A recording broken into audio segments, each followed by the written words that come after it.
안녕하세요. 다시 말씀 채널입니다. 벌써 2025년이 다 지나가고 2026년이 왔네요. 1월 1일 첫 말씀 묵상과 함께 하나님께 드리는 예배가 연락되기를 원합니다. 기도하겠습니다. 좋으신 아버지 하나님 감사드립니다. 올해에도 2026년에는 하나님 말씀을 더 사랑하고 그 말씀의 여정 가운데 우리가 같이 모험하고 하나님과 함께 배 타고 카누를 저어서 가듯이 하나님과 더 가까이 가기를 원합니다. 우리 인생 가운데 하나님께서 행하실 일들을 기대하고 하나님께서 예비하신 모든 선물들을 기대합니다. 이 말씀 볼 때 깨닫게 해주시고 성령께서 우리를 볼 수 있도록 우리의 눈을 열어주시길 예수님의 이름으로 기도합니다. 아멘. 자, 맥체인 성경통독 1월 1일 시작합니다. 창세기 1장 천지창조. 태초에 하나님이 천지를 창조하시니라. 땅이 혼돈하고 공허하며 흑암이 깊음 위에 있고 하나님의 영은 수면 위에 운행하시니라. 하나님이 이르시되 빛이 있으라 하시니 빛이 있었고 빛이 하나님이 보시기에 좋았더라. 하나님이 빛과 어둠을 나누사 하나님이 빛을 낮이라 부르시고 어둠을 밤이라 부르시니라.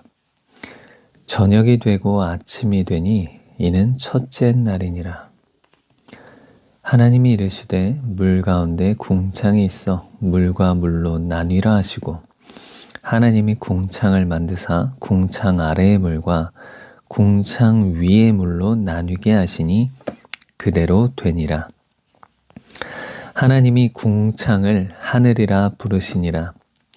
저녁이 되고 아침이 되니 이는 둘째 날이니라.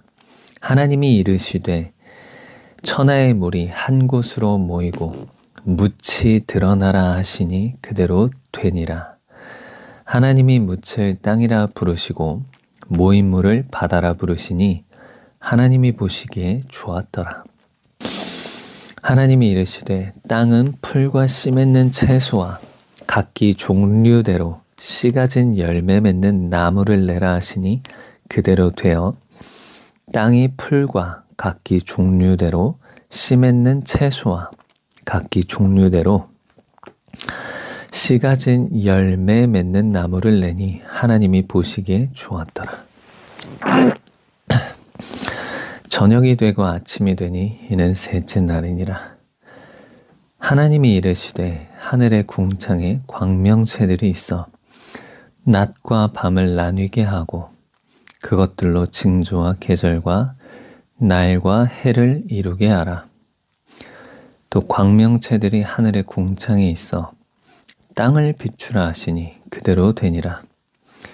하나님이 두 큰 광명체를 만드사 큰 광명체로 낮을 주관하게 하시고 작은 광명체로 밤을 주관하게 하시며 또 별들을 만드시고 하나님이 그것들을 하늘의 궁창에 두어 땅을 비추게 하시며 낮과 밤을 주관하게 하시고 빛과 어둠을 나뉘게 하시니 하나님이 보시기에 좋았더라. 저녁이 되고 아침이 되니 이는 넷째 날이니라. 하나님이 이르시되 물들은 생물을 번성하게 하라. 땅 위 하늘의 궁창에는 새가 나르라 하시고 하나님이 큰 바다 짐승들과 물에서 번성하여 움직이는 모든 생물을 그 종류대로 날개 있는 모든 새를 그 종류대로 창조하시니 하나님이 보시기에 좋았더라. 하나님이 그들에게 복을 주시며 이르시되 생육하고 번성하여 여러 바닷물에 충만하라. 새들도 땅에 번성하라 하시니라. 저녁이 되고 아침이 되니 이는 다섯째 날이니라.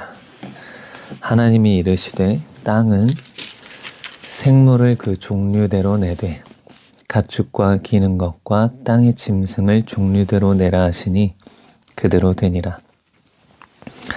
하나님이 땅의 짐승을 그 종류대로, 가축을 그 종류대로, 땅에 기는 모든 것을 그 종류대로 만드시니 하나님이 보시기에 좋았더라.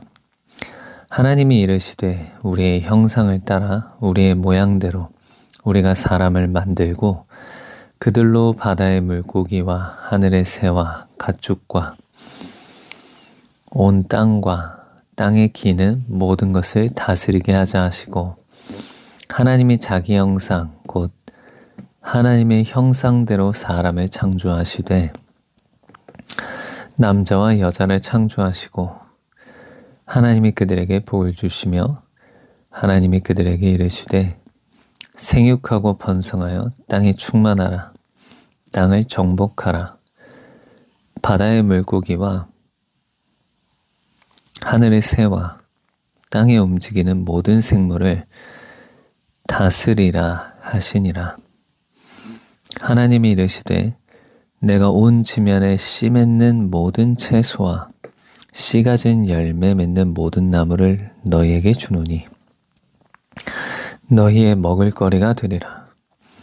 또 땅의 모든 짐승과 하늘의 모든 새와 생명이 있어 땅에 기는 모든 것에게는 내가 푸른 풀을 먹을거리로 주노라 하시니 그대로 되니라.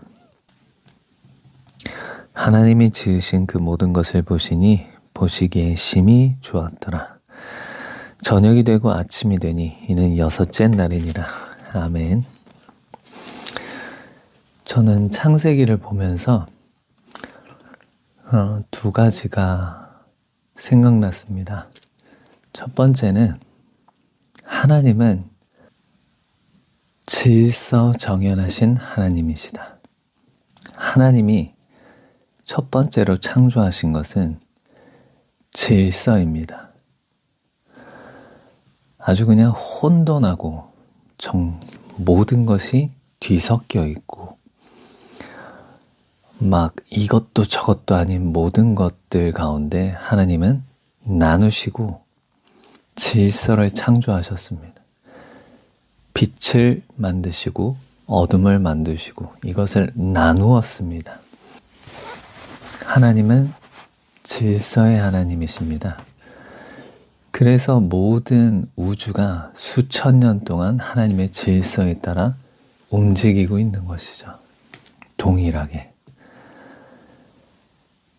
우주만 봐도, 이 지구만 봐도 어쩜 그렇게 신실하고 어쩜 그렇게 질서정연하게 지구는 움직이고 돌고 행성들도 돌고 다른 태양계 안에 있는 행성들도 돌고 그 궤도를 따라서 이탈하지 않고 막 이렇게 돌지 않고 이렇게 막 가서 막 다른 행성으로 간다고 생각해 보세요. 안 되겠죠. 하나님은 참 질서를 만드십니다. 그래서 그 어떤 하나님은 질서를 만드셨는데 이 질서를 마귀는 파괴하려고 합니다. 마치 그 질서 안에 우리가 속박이 되어 있는 것처럼.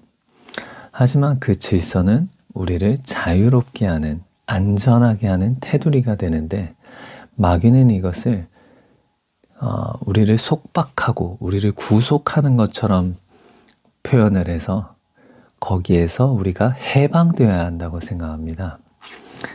그것을 세상 기조가 따라가고 있죠. 이것만 분별해도 어디가 하나님을 위하는 곳이고 어디가 마귀를 따르는 자들 그런 세상이구나 하는 걸 알 수 있을 것입니다. 또 한 가지는 태초에 하나님이 천지를 창조하시니라. 아멘입니다. 우리는 하나님이 천지를 창조하심을 믿습니다. 우리 기독교는 우리 하나님을 믿는 사람들은 창조론을 믿습니다. 하나님이 질서를 정하시고 하나님이 창조했다는 것입니다. 하지만 세상은 이렇게 말합니다. 유물론이라고. 오직 물질만이 존재한다. 오직 만지는 것만 존재한다. 오직 우리가 인식할 수 있는 것만 존재하는 것이지 영혼이나 이런 영에 대해서는 인정하지 않습니다. 세상은 그러니까 하나님이란 초월적인 존재는 없다입니다. 유물론이란 게 그렇습니다. 이 유물론을 핵심적인 사상으로 두고 어떤 사상을 만든 사람이 마르크스입니다. 공산주의, 사회주의, 좌파 이쪽은 다 이 유물론을 기초로 하고 있습니다. 그들은 하나님을 인정하지 않죠. 유물론이란 건 하나님이 없다는 것입니다. 그러므로 우리가 이것만 봐도 창조론과 유물론의 이 차이와 이것을 어떻게 믿는지만 봐도 그리스도인은 좌파가 될 수 없습니다. 유물론을 믿으세요? 유물론을 지지하세요? 하나님이 없다고 하는 그 사상을 지지하십니까? 우리는 그렇지 않습니다. 결코 그럴 수 없고 그런 가증한 것에 발도 담글 수 없습니다. 우리는 아주 퓨어한 믿음, 순전한 믿음, 하나님이 천지를 창조하셨다는 이 100%, 10,000%, 이 모든 것을 믿고 이 말씀을 천적으로 믿고 가는 사람들입니다. 그런 사람들이 어떻게 유물론을 지지할 수 있을까요? 그렇죠. 그리고 유물론을 핵심 사상으로 가져가는 그 사회주의에 지지할 수 있을까요? 말이 안 되는 것입니다. 재밌는 게 있습니다. 30절에 보시면 땅의 모든 짐승과 하늘의 모든 새와 땅의 모든 기는 것들에게 푸른 풀을 먹을 거리로 주노라 했습니다. 와, 그러니까 에덴 동산 당시에는 하늘에 나는 새들도 풀을 뜯어 먹었고 땅의 모든 짐승들도 풀을 뜯어 먹었군요. 그리고 모든 사자도 풀을 뜯어 먹고, 그러면 육식이라는 게 없었네요. 육식 동물이란 게 존재하지 않았군요. 제가 알기로 홍수 심판 이후로 육식이 처음으로 이제 그때 하나님께서 사람에게도 열매가 아니라 고기를 잡아먹는 그런 걸 얘기하셨는데, 그때부터 동물들도 육식이 생기지 않았을까 하는 생각입니다. 원래는 그것이 아니었군요. 마태복음 1장입니다. 예수 그리스도의 계보. 아브라함과 다윗의 자손 예수 그리스도의 계보라. 아브라함이 이삭을 낳고 이삭은 야곱을 낳고 야곱은 유다와 그의 형제들을 낳고 유다는 다말에게서 베레스와 세라를 낳고 베레스는 헤스론을 낳고 헤스론은 람을 낳고 람은 아미나답을 낳고 아미나답은 나손을 낳고 나손은 살몬을 낳고 살몬은 라합에게서 보아스를 낳고 보아스는 루색에서 오벳을 낳고 오벳은 이새를 낳고 이새는 다윗 왕을 낳으니라.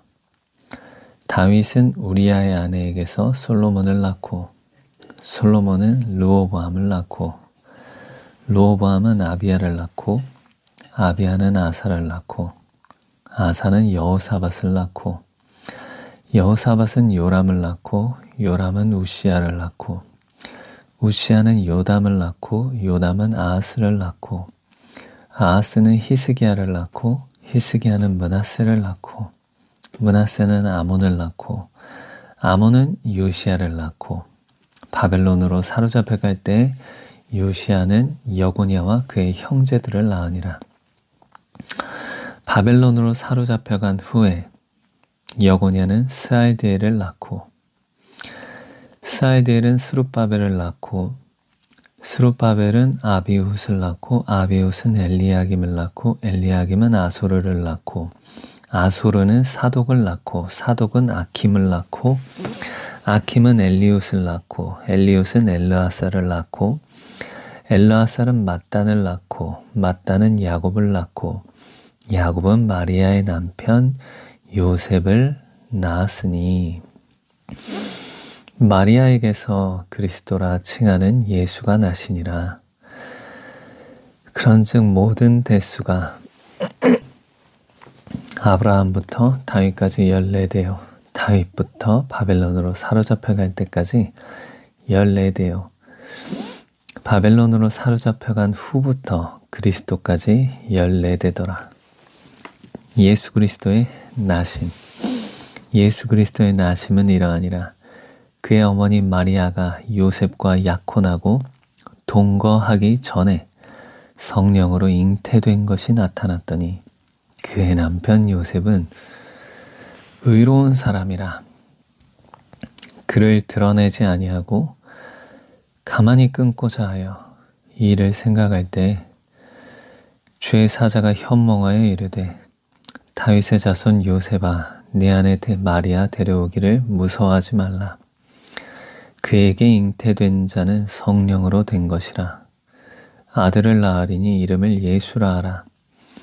이는 그가 자기 백성을 그들의 죄에서 구원할 자이심이라 하니라. 이 모든 일이 된 것은 주께서 선지자로 하신 말씀을 이루려 하심이니 이르시되 보라 처녀가 잉태하여 아들을 낳을 것이요 그의 이름은 임마누엘이라 하리라 하셨으니 이를 번역한즉 하나님이 우리와 함께 계시다 함이라. 요셉이 잠에서 깨어 일어나 주의 사자의 분부대로 행하여 그의 아내를 데려왔으나 아들을 낳기까지 동침하지 아니하더니 나음의 이름을 예수라 하니라. 아멘. 기쁜 소식이죠. 예수님께서 오신 것은. 예수님의 계보를 보면 아주 반가운 이름들이 많습니다. 유다는 다말에게서 며느리죠.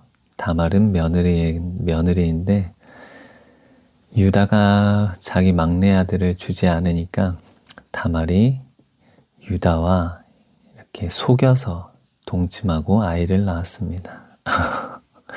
예수님이 이런 계보에서 나오다니 뭐랄까 성경은 참 이런 부끄러운 일 아니에요? 부끄러운 일들이 아주 수두룩빽빽합니다. 그런데도 거룩한 성경은, 이 경전은 이러한 모든 일들을 기록해놨습니다. 성경과 굉장히 안 어울릴 것 같지만 그 가운데서 예수 그리스도가 나오십니다. 보아스도 나옵니다. 보아스 기억나죠? 다윗 왕. 근데 예수님이 다윗의 자손이라고 하시지만 사실 요셉과 그러니까 마리아와 요셉이 동침하지 않았기 때문에 사실 다윗의 씨로 인해서 된 것은 아니거든요. 다만 그 계보를 따라서 그래도 낳았기 때문에 요셉이 아버지가 되었기 때문에 다윗의 자손이라고 부르는 것 같습니다. 사실 혼외자 아닌가요? 사실 그런데도 그 계보를 따라 낳아서 다윗의 자손 예수 그리스도라고 부르시네요. 저는 또 한 가지가 사실 이 말씀 보면서 다른 게 사실 더 마음에 와닿았는데 요셉이 정말 괜찮은 남자다. 우리가 결혼할 상대인데 결혼할 상대면 뭐 대충 보고 그냥 결혼했겠어요? 그리고 안 좋아하는데, 사랑하지도 않는데 결혼하겠어요? 근데 그렇게 사랑하는 그 여자가 아직 나랑 결혼도 안 했는데 아기를 뱃속에 베고 있으면 어떻겠어요? 그 마음이 찢어지지 않을까요? 그리고 그 여인에게 가서 어떻게 이럴 수 있냐고 얘기할 수도 있지 않을까요? 뭔가 그 배신감에 또 그럴 것 같고. 그런데 놀라운 것은 요셉이 그렇게 안 했어요. 그렇게 안 하고 여기서 뭐라고 하냐면 19절에 그의 남편 요셉은 의로운 사람이라고 해요. 이 원어를 한번 살펴볼까요? 의로운 사람, 디카이오스. 공정한, 성격이나 행위 위에 공정한, 함축적으로, 절대적으로 혹은 상대적으로 흠없는, 거룩한, 의로운, 적당한, 이런 말이군요. 참, 남편 요셉은 의로운 사람이라서 그 당시 여자가 혼외자를 베어 결혼도 하기 전에 아기를 베었다 하면 세상에 수많은 지탄을 받고 동네에서 살아날 수도 없었을 것입니다. 돌로 침을 받았을 수도 있죠. 돌로 침을 받았을 수, 돌로 쳐서 죽일 수도 있습니다. 그 중동의 문화는 또한 더 그러하고. 그래서 그의 남편 요셉이 그것을 드러내지 않고 이것을 사람들에게 알리거나 밝히지 않고 가만히 끊고자 했다고 합니다. 드러내지 않고 가만히라는 게 몰래, 비밀이 라는 원어이고, 이 끊고자 하다는 게 아폴리오인데 완전히 자유하다, 구원하다, 놓아주다, 용서하다, 이혼하다, 떠나게 하다, 용서하다, 가게 하다, 풀어주다, 자유케 하다, 이런 뜻입니다. 와, 그러니까 아주 몰래 이 사람의 이 마리아를 보내주려고 했던 거죠. 저는 여기서 좋은 남자란 자신보다도 남을 더, 특히 아내 될 사람을 더 생각하는, 그렇게 배려하고 존중하는, 이것이 좋은 남편감인 것 같습니다. 여러분, 남편감을 무슨 요즘은 얼마 버니 중요하죠. 집 있니? 뭐 배경도 볼 것이고, 학벌도 볼 것이고, 가정 형편도 볼 것이고, 부모님도 볼 것인데, 네, 저는 살아보니까 진짜 남편으로서 제일 중요한 건 이런 배려심 있는 남편이 제일 중요한 것 같습니다. 자신보다도 아내를 먼저 생각할 수 있는 사람, 이런 남자와 결혼해야지 평생 행복하고 속상하지 않습니다. 제가 그러냐고요? 저는 정반대의 사람이기 때문에 앞으로 결혼하실 분들에게 분명히 알려주는 겁니다. 저같이 자기밖에 모르고 자기 먼저 생각하는 이런 남자랑 결혼하면 피곤합니다. 이런 얘기가 있어요. 지능이 높은 사람은 배려할 수 있다. 왜냐면 지능이 높으면 다른 사람을 먼저 생각할 수 있다고 합니다. 그게 과학적으로 그렇게 나왔나 봐요. 지능이 높으면 다른 사람을 먼저 생각할 수 있습니다. 근데 지능이 낮으면 다른 사람들을 생각하지 못하고 자기 자신만 본다고 합니다. 여러분, 지능이 높은 남자와 결혼하세요. 저 같은 남자 만나면 아내가 고생합니다. 마음이 많이 괴롭고 외롭고 상합니다. 물론 우리 같은 남자가 아내를 사랑하지 않는 건 아닙니다. 사랑하는데 머리가 거기까지 안 갑니다. 미리 이렇게 배려라는 건 상대를 생각하고 미리 예측을 하고 해야 되는데 그게 안 되는 거거든요. 이런 의로운 남편과 결혼하기를 축복합니다. 다른 것도 물론 중요할 수도 있겠지만 살다 보면 이게 제일 중요하지 않을까요? 저도 그래서 기도합니다. 아내를 먼저 생각하고 아내를 섬기는 남편이 되기를 기도합니다. 잘 안 되네요, 근데. 에스라 1장입니다.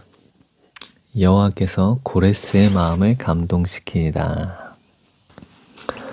바사왕 고레스 원년에 여호와께서 예레미야의 입을 통하여 하신 말씀을 이루게 하시려고 바사왕 고레스의 마음을 감동시키매 그가 온 나라에 공포도 하고 조서도 내려 이르되 바사왕 고레스는 말하노니 하늘의 하나님 여호와께서 세상 모든 나라를 내게 주셨고 나에게 명령하사 유다 예루살렘의 성전을 건축하라 하셨나니 이스라엘의 하나님은 참 신이시라.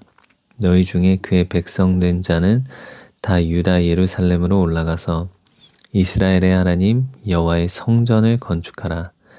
그는 예루살렘에 계신 하나님이시라. 그 남아있는 백성이 어느 곳에 머물러 살든지 그곳 사람들이 마땅히 은과 금과 그 밖의 물건과 짐승으로 도와주고 그 외에도 예루살렘에 세울 하나님의 성전을 위하여 예물을 기쁘게 드릴지니라 하였더라. 사로잡혀간 백성이 돌아오다 이에 유다와 베냐민 족장들과 제사장들과 레위 사람들과 그 마음이 하나님께 감동을 받고 올라가서 예루살렘에 여호와의 성전을 건축하고자 하는 자가 다 일어나니 그 사면 사람들이 은그릇과 금과 물품들과 짐승과 보물로 돕고 그 외에도 예물을 기쁘게 드렸더라. 고레스 왕이 또 여호와의 성전 그릇을 꺼내니 옛적에 느부갓네살이 예루살렘에서 옮겨다가 자기 신들의 신당에 두었던 것이다. 바사왕 고레스가 창고지기 미드으닷에게 명령하여 그 그릇들을 꺼내어 세워서 유다 총독 세스바살에게 넘겨주니 그 수는 금접시가 30개요 은접시가 1000개요 칼이 29개요 금대접이 30개요 그보다 못한 은대접이 410개요 그 밖의 그릇이 1000개이니 금은 그릇이 모두 5400개라. 사로잡힌 자를 바벨론에서 예루살렘으로 데리고 갈 때 세스바살이 그 그릇들을 다 가지고 갔더라. 아멘. 세상 나라를 왕들이 다스리는 것 같지만 사람들이 다스리는 것 같지만 그 왕들을 세우고 패하시는 이는 하나님이십니다. 하나님이 왕들을 세우시기도 하고 패하시기도 하십니다. 하나님이 온 땅을 다스리십니다. 모든 세계와 역사는 또한 하나님의 뜻대로 이루어져 갑니다.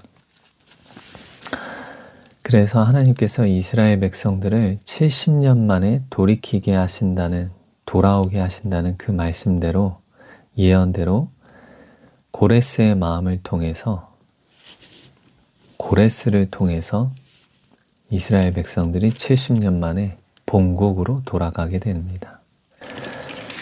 이 모든 것들이 하나님께서 왕들을 세우기도 하시고 패하기도 하신다는 것을 증명합니다. 지금도 동일합니다. 트럼프 대통령이 대통령이 되기 전에 하나님 안에서 신실한 예언자들이 하나님의 감동을 받아서 예언했고, 또한 총격을 당할 것이라는 것도 예언했고, 그것대로 다 이루어지기도 했고, 실제로 하나님께서 그 총격 가운데서 살리셔서 하나님께서 지금 사용하고 계시죠. 그가 그렇다고 해서 100% 모든 것을 하나님의 뜻대로 하느냐? 그건 아니겠지만, 그래도 하나님께서 세우신 그 사람이 많은 일들을 이루어가고 있습니다. 첫 번째로는, 가장 중요한 것으로는 미국에서 이제 학교에서 예수 그리스도의 이름으로 기도할 수 있게 되었습니다. 그전에는 기도도 못했고, 이렇게 합법적으로 뭔가 이렇게 예수님의 이름으로 기도할 수가 없었습니다. 이런 모든 것들을 볼 때 저는 로마서 10장 말씀인가요? 이 말씀을 믿습니다. 모든 권세는 하나님으로부터 나오는 이 말씀을 믿습니다. 잠시 보겠습니다. 로마서 13장 1절입니다.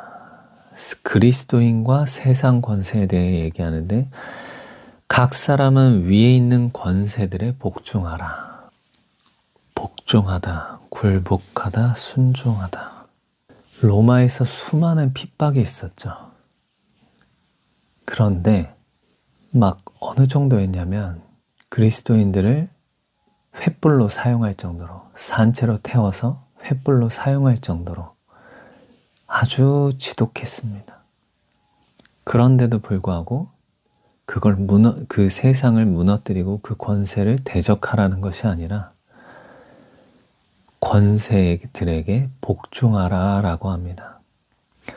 권세는 하나님으로부터 나지 않음이 없나니 모든 권세는 다 하나님께서 정하신 바라. 그러므로 권세를 거스르는 자는 하나님의 명을 거스름이니 거스르는 자들은 심판을 자취하리라. 다스리는 자들은 선한 일에 대하여 두려움이 되지 않고 악한 일에 대하여 되나니 네가 권세를 두려워하지 아니하려느냐. 선을 행하라. 그리하면 그에게 칭찬을 받으리라. 그는 하나님의 사역자가 되어 내게 선을 베푸는 자니라. 그러나 내가 악을 행하거든 두려워하라. 그가 공연히 칼을 가지지 아니하였으니. 권력이죠. 권세죠. 행정력이죠. 곧 하나님의 사역자가 되어 악을 행하는 자에게 진노하심을 따라 보응하는 자니라. 그러므로 복종하지 아니할 수 없으니 진노 때문에 할 것이 아니라 양심을 따라 할 것이라. 너희가 조세를 바치는 것도 세금을 바치는 것도 이로 말미암음이라. 그들이 하나님의 일꾼이 되어 바로 이 일에 항상 힘쓰느니라. 모든 자에게 줄 것을 주되 조세를 받을 자에게 조세를 바치고 관세를 받을 자에게 관세를 바치고 두려워할 자를 두려워하며 존경할 자를 존경하라. 참 어려운 말씀이죠. 어떻게 그럴 수 있을까? 물론 지금 바울 사도가 말하는 것처럼 세상 권세가 그렇게 제가 저번에 말한 것처럼 저는 윤석열 대통령을 사랑하고 또 지지하지만 그렇다고 해서 지금 대통령이 된 이재명 대통령을 함부로 비방하거나 무작위로 그냥 무지성으로 비판하거나 하면 안 되겠다고 저번에 나눈 적이 있습니다. 근데 잘 안 되더라고요. 왜냐면 영상이나 이런 데 자주 보면 자꾸 이렇게 이재명 대통령이나 이런 민주당이 지금 잘못하고 있는 것들에 대해서 막 비난하는 글이나 비판하는 이런 영상에 자꾸 제가 좋아요를 눌러요. 그랬다가 아차 하고 좋아요를 다시 또 소심하게 뺍니다. 그러니까 저도 지금 잘 안 되거든요.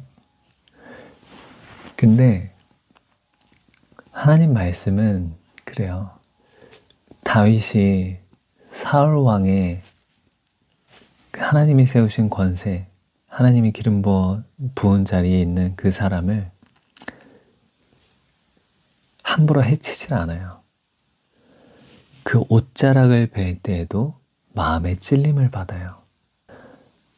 우리의 마음이 하나님 앞에서 다윗과 같이 그렇게 양심에 예민한, 하나님 말씀에 예민한 사람이 되었으면 좋겠습니다. 안 되더라도 우리가 방향은 알아야죠. 지금 당장 안 되더라도 방향은 알아야지 우리가 잘못하면 하나님께 기도라도 하고 하나님 잘 안 돼요 라고 도와달라고 얘기라도 할 거 아닙니까? 그쵸? 이 부분이 되게 어렵습니다. 세상 모든 나라와 왕들을 세우시고 패하시는 분이 하나님이시라는 것을 그냥 당연하지 라고 하는 것과 자신의 실제 삶에서 그것을 확실히 믿고 하나님이 세우셨지 함부로 비난하면 안 되겠다. 내가 그 사람을 지지하진 않더라도 그 사람이 막 가는 방향을 지지하진 않더라도 권세를 인정하고 그를 위해서 기도하고 그가 하나님의 방향대로 갈 수 있도록 기도하고 그 영혼이 긍휼히 여김받도록 기도하고 그 영혼이 사망에서 생명으로 가기를 기도하고 그렇게 우리가 알고 가야 되지 않을까요? 하는 생각입니다. 잘 안 돼도 그렇게 가야 됩니다. 말씀이 우리 모든 삶의 기준과 기초가 되어야 합니다. 사도행전 1장입니다. 성령으로 세례를 받으리라. 데오빌로여, 내가 먼저 쓴 글에는 물은 예수께서 행하시며 가르치시기를 시작하심부터 그가 택하신 사도들에게 성령으로 명하시고 승천하신 날까지의 일을 기록하였노라. 그가 고난받으신 후에 또한 그들에게 확실한 많은 증거로 친히 살아계심을 나타내사 40일 동안 그들에게 보이시며 하나님 나라의 일을 말씀하시니라. 사도와 함께 모이사 그들에게 분부하여 이르시되 예루살렘을 떠나지 말고 내게서 들은 바 아버지께서 약속하신 것을 기다리라. 요한은 물로 세례를 베풀었으나 너희는 몇 날이 못되어 성령으로 세례를 받으리라 하셨느니라. 예수께서 하늘에 올려지시다. 그들이 모였을 때에 예수께 여쭈어 이르되 주께서 이스라엘 나라를 회복하심이 이때니이까 하니 이르시되 때와 시기는 아버지께서 자기의 권한에 두셨으니 너희가 알 바 아니요 오직 성령이 너희에게 임하시면 너희가 권능을 받고 예루살렘과 온 유대와 사마리아와 땅끝까지 이르러 내 증인이 되리라 하시니라. 이 말씀을 마치시고 그들이 보는 데 올려져 가시니 구름이 그를 가리어 보이지 않게 하더라. 올라가실 때 제자들이 자세히 하늘을 쳐다보고 있는데 흰옷 입은 두 사람이 그들 곁에 서서 이르되 갈릴리 사람들아 어찌하여 서서 하늘을 쳐다보느냐.